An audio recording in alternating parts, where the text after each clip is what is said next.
Ya pemirsa, agar lahan pertanian menjadi sehat, hasil pertanian melimpah dan dengan biaya produksi yang lebih murah, TNI mengajak petani padi untuk mengolah lahan dengan cara organik.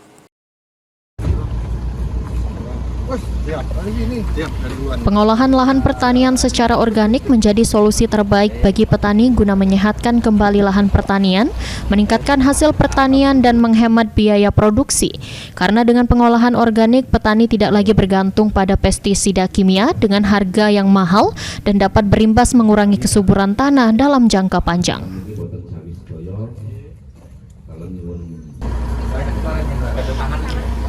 Guna mengedukasi petani, khususnya petani padi yang ada di Kabupaten Ogan Komering Ulu Timur untuk mengolah lahan secara organik, 2 perwira bintang 1 TNI Laksamana Pertama LK Setiawan dan Brigjen TNI Dani Raka menemui para petani padi untuk mengajak dan mengedukasi mengolah lahan secara organik dengan menggunakan mikroba yang diberi nama PA63.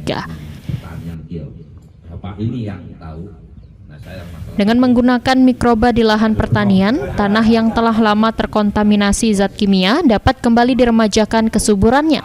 Selain itu, bahan untuk membuatnya cukup sederhana dan mudah didapat karena berasal dari alam.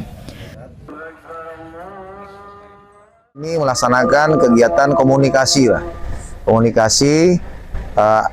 menyampaikan alternatif penyiapan pengolahan lahan sebelum penanaman padi dalam bentuk atau melalui media mikroba.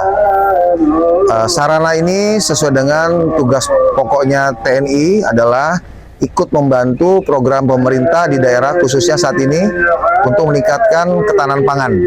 Jadi PA63 ini adalah pemulihan alami atau penusi alami dengan cara organik agar tanah yang tadinya tidak sehat karena faktor pengaruh lingkungan, pengaruh kimia ataupun yang tidak terkontrol sehingga berpengaruh terhadap tanaman itu sendiri. Dengan cara ini lahan akan sehat, otomatis tanaman yang ditanam akan lebih baik dan lebih subur.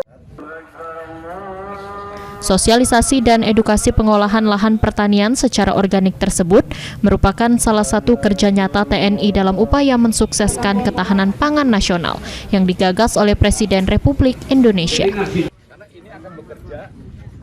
Elvandri Jeffriyadi, PAHAL TV.